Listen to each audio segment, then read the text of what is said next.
Hey, Michael, how are you doing? I'm doing amazing. Thank you for having me.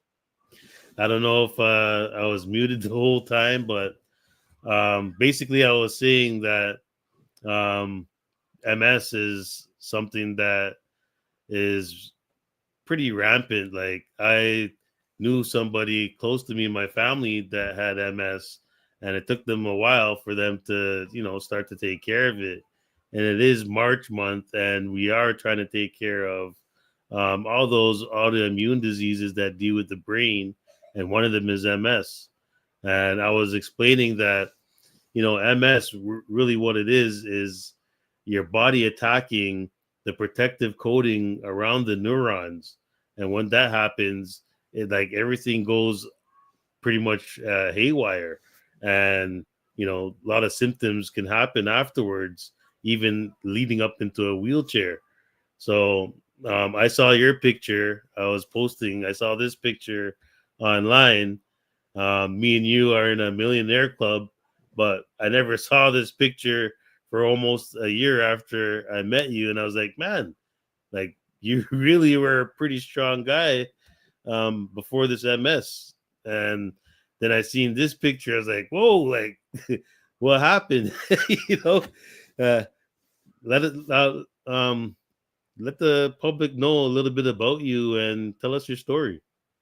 Yes, so in college I worked so in college I did when I signed up to go to college, that basically the first year I spent in college was online. That was one of the worst mistakes that I did because I ended up getting on the dean's watch list. So literally the first year I went to college was just to get my college in was just to get my grades up to where I wouldn't get kicked out of college. So when I was studying for the different classes, I ended up looking on there, and I ended up looking and I saw that judo was one of the classes that I could take.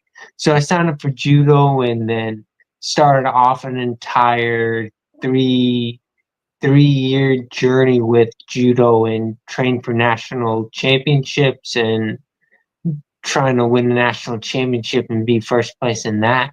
But when I was training for judo, that there was that there's two ways that you can that when you meet somebody who's in martial arts or any type of sport that comes up with fighting or whatever, there's generally two types of people. There's the guys who are in really good shape, and then there's guys who have amazing technique. It's rarely both somebody has. So Oh, I would say, yeah, it's rarely. So people are generally either in really good shape or they have really great technique, but they don't have both. Like you look at the elite championships, they generally have both in there, and that's what makes them elite is they're both. So I was like, so I was pretty bad. I was pretty bad when I did it. So I was like, you know what? Until I get the whole judo technique thing down, let's just get into really, really good shape. And then that way, when my technique catches up, I'll be as close to both as I can be. So so I started training in both. And while I was training, on one of the photos on there, that I developed really, really bad eczema, and that was on the first health journey that I did. And so I ended up going to a family get together, and my sister, my brother, all of us were at home and where my parents live. And my sister saw my eczema and she was like, "Whoa, Mikey, that's not a good thing to have that on there. That's a sign of leaky gut syndrome that you need to dramatically change some things up till you till it disappears and your guts heal." So dramatic. So I stopped lifting hard because everything was so I could deadlift in the fours, squat in the threes, bench in the twos. Everything added up to over 1,000 pounds. So just between my squat, deadlift, and bench, and so between all of that, that between that, I kind of put myself in this elite status of lifters, being 1,000 pound alternate or whatever they call it. But So basically, that, I was hold thinking, on. Let me get this right. So when you joined up for this judo and you're getting yourself in shape, you didn't know the technique. You didn't have the MS then, right? yeah, So, but you had this bad eczema. Like, was it like all over your body? Like, how did that start up? no, it was just on my hands.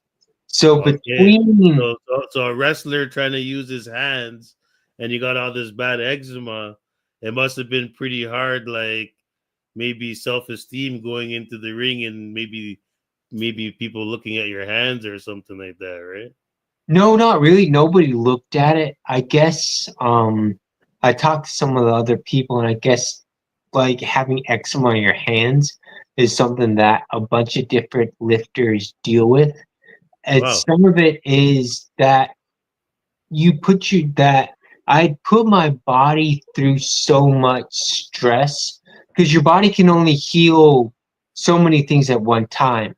So every single set that I went to, it all went to basically muscle failure. And then I did rest pause at the end. So I do 4 sets, all of them to muscle failure, and then I do rest pause, which is where you rest for 15 seconds and then you go to muscle failure again. But basically, I had exhausted my body so much that it just couldn't heal. So because of that, I ended up developing the whole leaky gut syndrome, and then the eczema disappeared. I always wondered if my gut completely healed because after that, like I could just feel body parts and things just pop more than they should, and like different body parts and hip joint and knees and elbows and whatever just start cracking and popping. And that's when I got in. So when I left college, I ended up working in industrial construction. And then through that, I could just notice that started that for a year, it wasn't the kiss of death, but I ended up day drinking on the weekends and and smoking cigars and eating whatever I wanted to do. And that sped everything up to where at one point I was like, I really need to find out what's going on. I ended up going to see my parents who lived in Fresno, California. And that at one point I thought everything was gonna heal up and everything. I just thought it was something that I had done with myself with all the lifting because I could squat, bench, all that. I could almost shoulder press my body weight and all Yeah. the crazy different muscle strengths. But I thought I had but we ended up going out and we walk. And then at one point, I just stopped being able to walk and I had to stop, stretch. I could walk maybe 50 more steps. I had to stop, stretch, rest, go 50 more, and then I had to do that over and over again. It got bad enough to where my dad just walked to the car and then he drove back. But between all of that and then just my walk just kept on declining after all the drinking and everything that I did. It was just too much for my body to deal with. And then I ended up seeing my general practitioner. And then I was like, do you have any suggestions about who I should see? He's like, I think you should see a neurologist. And then the neurologist, after the second appointment, he was like, no, after the first appointment, he was like, I, I'm pretty sure, I think I know what's going on, but I'll need to see you again. Got the MRI done, got some blood work, and then ended up seeing him the second visit. And they went, I think you should bring a family member. Thought I was about to die. That the office does not do a very good job prepping you for the appointment. And then and then I ended up getting laid off from my job, and then ended up um getting the nurse called me back, and she was like, so you don't have any health insurance? I was like, no, like next month I won't have any. So I ended up getting bumped in for an emergency lumbar puncture, and then they stuck me 6 or 8 times, however many times it was, and they could draw the CS fluid, and then I ended up going to work on a turnaround, and then the next appointment I got the diagnosis. So, what was it like not be able to walk? Like, what was going through your head? I was just thinking, what's going on? Like I should like I'm in the so I was around 27, so I'm in the prime of my youth. I'm not able to do what I should be doing. Like I'm not functioning the way that I should be functioning. What's wrong? And then I was like, I think it'll heal. I think I just need to stretch out. But after seeing but after what happened in California, I was like, I need to get a better grip on this. So, I mean, I think you pretty much said what was the catalyst of getting the better grip of it. How did you get a better grip of it? Like, what was the steps? How long did it take? How are you walking now? Like, is the disease in remission? Have you reversed it? Like, let us know. So when you get diagnosed with something like multiple sclerosis and you start your fight with it, that pretty much you walk into the neurologist, and the neurologist just goes, we've got some disease modifying treatments or disease modifying drugs I can put you on. Hopefully, we can stop the progression and slow it down, and keep you to where you're functioning as best as possible. So, and then basically, there's no hope given during the appointment. So basically, you're given in a way a verbal death sentence, because nobody ever gets better. Everybody always slowly gets worse and worse over time, and it it doesn't improve. So I ended up talking to my dad, and then I had this whole list of things I wanted to do because I knew I had to make a health change. But as far as when to make the health change, I wasn't completely sure. So I made lists of like, oh yeah, this, that, whatever. I want to drink this, that. And then my dad was like, hold on, Michael. He was like, you know, you before you didn't know what was wrong. Now you do. There are some people who have drastically changed their lifestyle, what they do, eat, all that, and they're they basically reversed what they've done, what's happened to them. So I ended up he was like, you can if you can keep on living the way that you're living, but you'll end up in a wheelchair. Or you can make the drastic health changes and you have a chance to beat this thing. So I had to think about it for a little bit.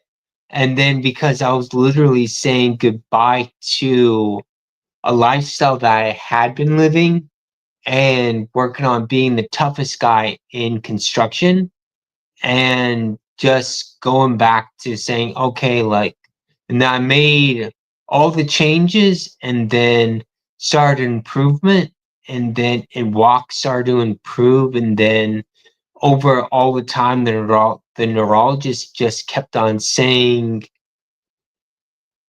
just keep on doing what you're doing. Nothing about how I was doing what I was doing, but just keep on doing what you're doing, and then keep on improving, and then just do whatever, like just keep on doing what you're doing. And then so between all of that, and then a while back I ended up fallen and then working on getting my leg to heal, and then came back home with my parents and then doing a new, completely different protocol to beat this thing. I don't know if you can see the screen, but I have up on the screen The Other Side of Krypton, my fight with multiple sclerosis and the lessons that I've that redefined my limits. Is that you? You betcha. So I have the link here. Um, Let me put back the link here. If you want to get Michael's book and support him, the link is right at the bottom of the screen here, and also in the description when it goes up on the Apple Podcast. So, Michael, tell us just a little bit about this book and why we should get it, and tell us a little bit more about your system of how you can help people. Yeah, so the book is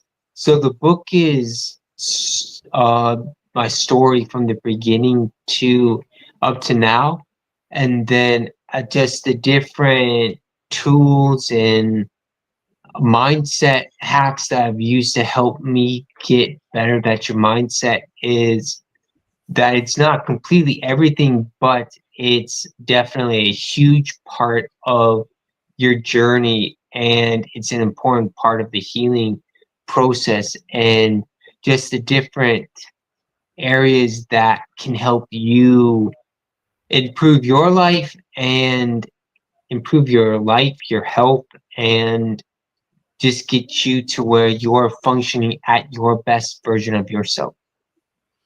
What lie do you think about your health that you had to unlearn to get where you are right now?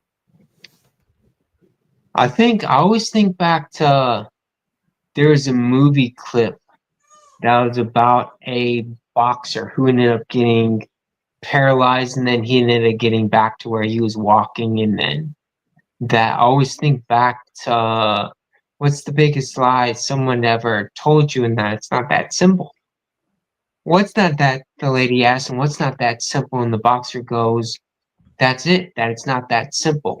That there's a lot of that what you're told by different people, that when you're boxed into this, you can only take the drug, you can only take the treatment, you can only do what Western medicine thinks that you can do, that there's answers beyond that. And if you really deep dive and you really look into it, you really look into the different solutions, the people who have helped people out, improve and get better, that it's a lot, I won't say easy, but it's not as complicated as the doctors make you think, and everybody has the option to improve and get better.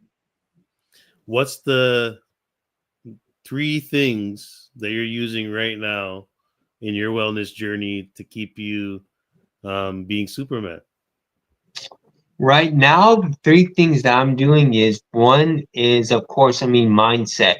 Now, without mindset, you aren't going to improve, get better, and there's really only one person who's going to push you to be the best version of you. That's you. And that walking again after the fall, that I definitely had to push myself. That going along, and I was like, I really don't want to take those steps, but damn it, like I'm like I keep on saying be 1% better. That I have to work on being 1% better myself, and I gotta take those steps. That figure out that definitely that being here right now, we're working on that. A lot of doctors, that they found out that people with MS, that one doctor found that there's a lot of aluminum in the brain, so working on doing that. But also that people with MS that our bodies still make the same amount of things. Like when you sleep at night, your body makes melatonin, uses it, but that your body uses it a lot more than everybody else. So that improving with the different areas that you're getting low in and helping that out. And things like blue, CDS, DMSO, all that some of those don't work well with each other, but all of those can help just different parts of your body heal and get better. And then the last one is, I would say, diet. You are what you eat. So if you've got a lot of junk that's in your diet, that I'm not going to say you're junk, but your body's not going to function at its best version. What do you say? We're not going to be like Donald Trump and go ask for a job at McDonald's and eat McDonald's for lunch every day. It would be difficult.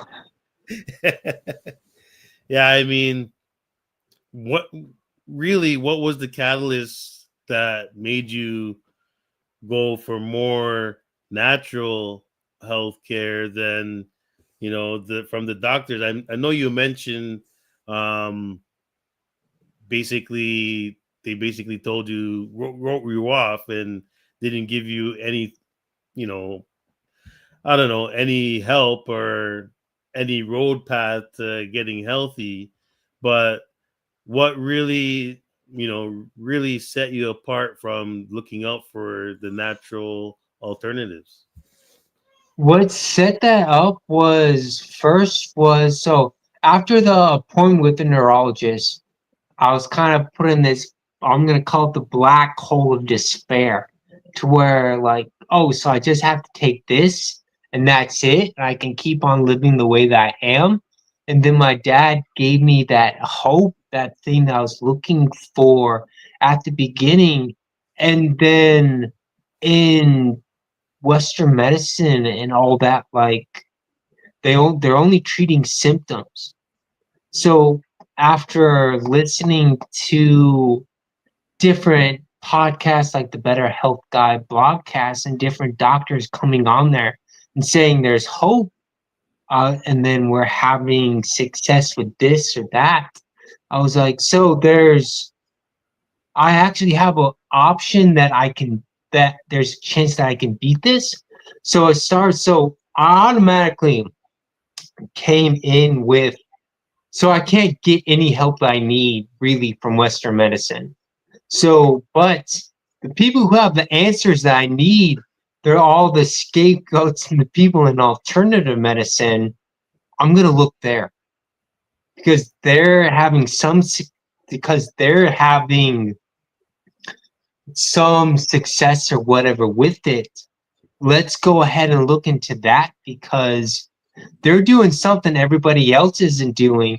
And because everybody's bought into what the medical matrix tells them to do, like I jump on the Men with MS call, I love that group, but every single doctor that they have come on, the only thing that guy talks about is drugs, treatments, all that. Like he doesn't have an answer to whatever.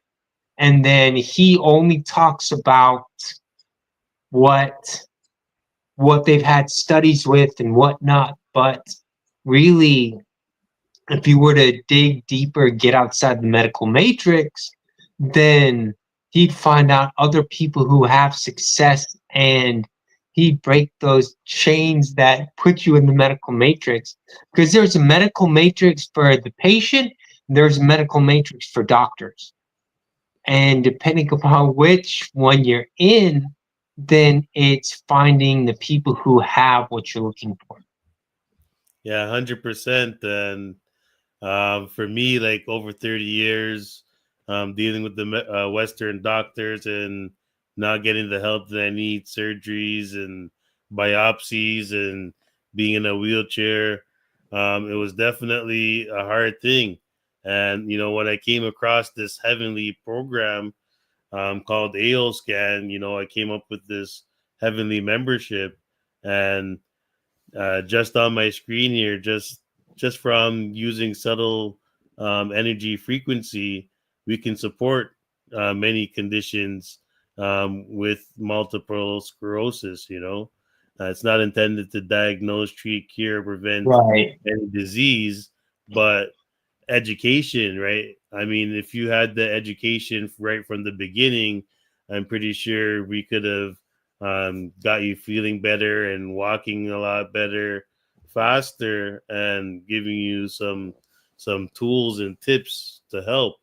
And that's all I really want to do with the Boss Health Matters podcast, and bringing on practitioners and sharing our stories, because our stories have to be told in order for people to hear that there is hope. And Right. you said it the best, that um, if it wasn't for hope, you wouldn't have moved on and found the actual things that are needed for you to actually get a better grip on life. Yeah, and frequencies are powerful. Natural path that I, the natural path that I was seeing before I went with my parents, that he used the Firefly machine, which was kind of the precursor, and the same guy came up with Firefly, came up with the AO scan. That's what I've been told by people who do the AO scan, and that the AO scan, that instead of spending $40,000 for the Firefly, which was invented for the NASA astronauts and all that, and then just brought to the public, you've got something that's portable that you can put in your hand or whatever, that still uses frequencies that everybody has access to, and you can find a lot just by using those frequencies. Oh yeah, 100%. And with everything that you said, supplement wise, DMSO, all those things, they're very great. And I also love looking at other natural remedies. I don't know if you know, but I'm with one of the premier health technology companies, Premier Research Labs, and I never even knew about the properties of lion's mane before today. But let me just run this quick video here about this product. Lion's mane and why you should take it. Lion's mane, or Hericium erinaceus, is a medicinal mushroom celebrated for its potential benefits on cognition, immunity, and inflammation. Rich in bioactive compounds such as hericenones and erinacines, lion's mane promotes the production of nerve growth factor, or NGF, which supports brain health and neurogenesis, enhancing memory, focus, and cognitive function. The mushroom also contains beta-glucans, which are known to play a key role in immune support by activating immune cells like macrophages, helping to boost the body's defense mechanisms. Additionally, lion's mane exhibits anti-inflammatory and antioxidant properties, helping to reduce chronic inflammation and support overall immune resilience. As a natural supplement, it is increasingly recognized for its ability to enhance mental clarity, support immune health, and promote general well-being.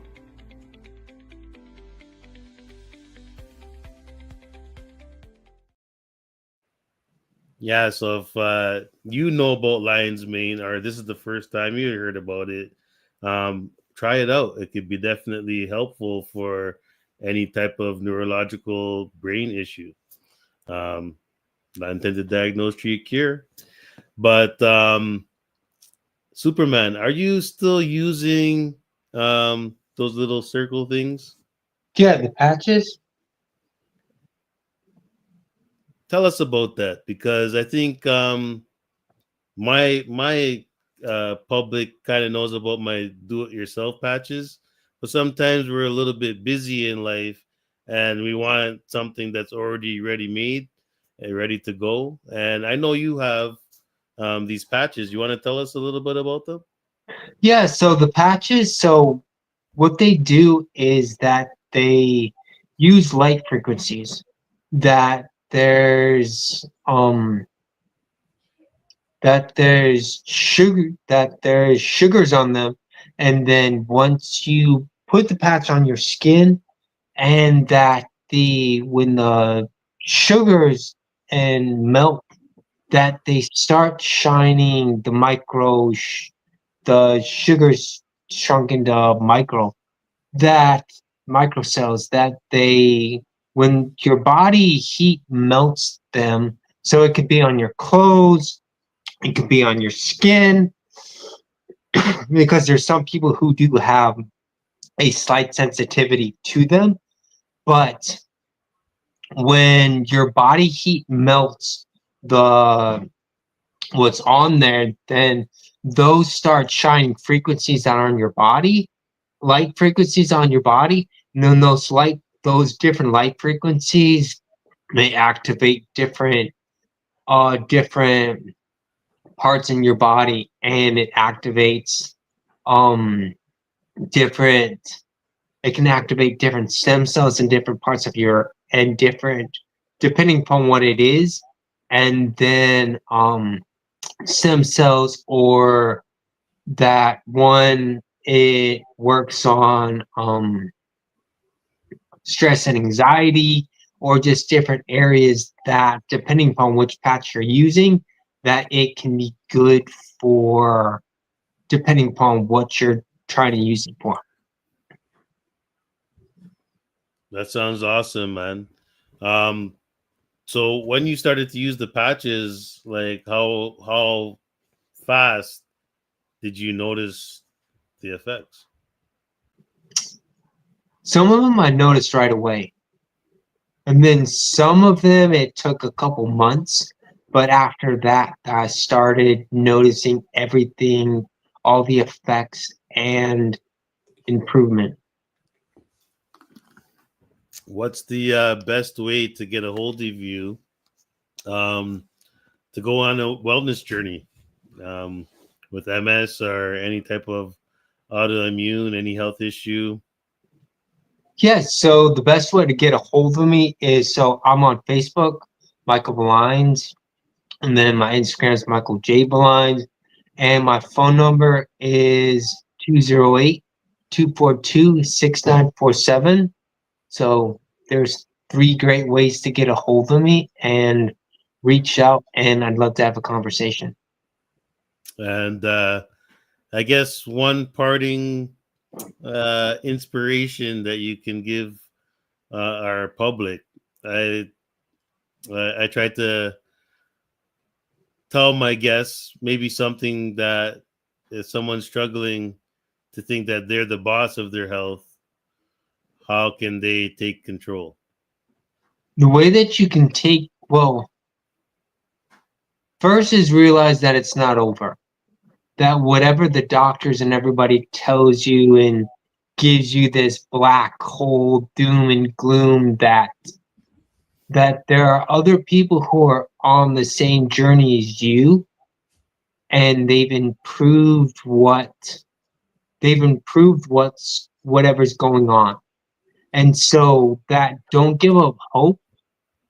And one thing that can easily help you out early on is, as you do your research and you keep on finding the people like Greg, or listen to the Better Health Guy blogcast, or just a whole bunch of different researchers out there, that listen to people from Cellcore, whatever, that you could, when I first started my fight with multiple sclerosis, I realized that until I figured out the whole health thing, that as I was figuring out, I went back on the same diet that I was on, dealing with the leaky gut syndrome, that I realized that the thoughts, that they can be my best friends or my worst enemy. So I went, so who do I know that's positive that's around me? Just that one friend who's just insanely positive. And I went, man, I don't know anybody who is like that. So I went, well, where do I know someone like that? And so I went, well, I can go to YouTube University. That's free. And so I was like, so I'll just listen to motivational speakers. So every single morning and every single night before I went to bed, So when I woke up, when I went to bed, I just went to YouTube on my phone, typed in motivational speaker motivation, and I just started playing those videos. And I told myself that I'm going to listen to it again and again and again until I brainwashed myself into being positive. I was like, it doesn't matter if it's true, just change your thought patterns. And a lot of the times when people listen to someone like that, they go, oh, it doesn't work, like whatever.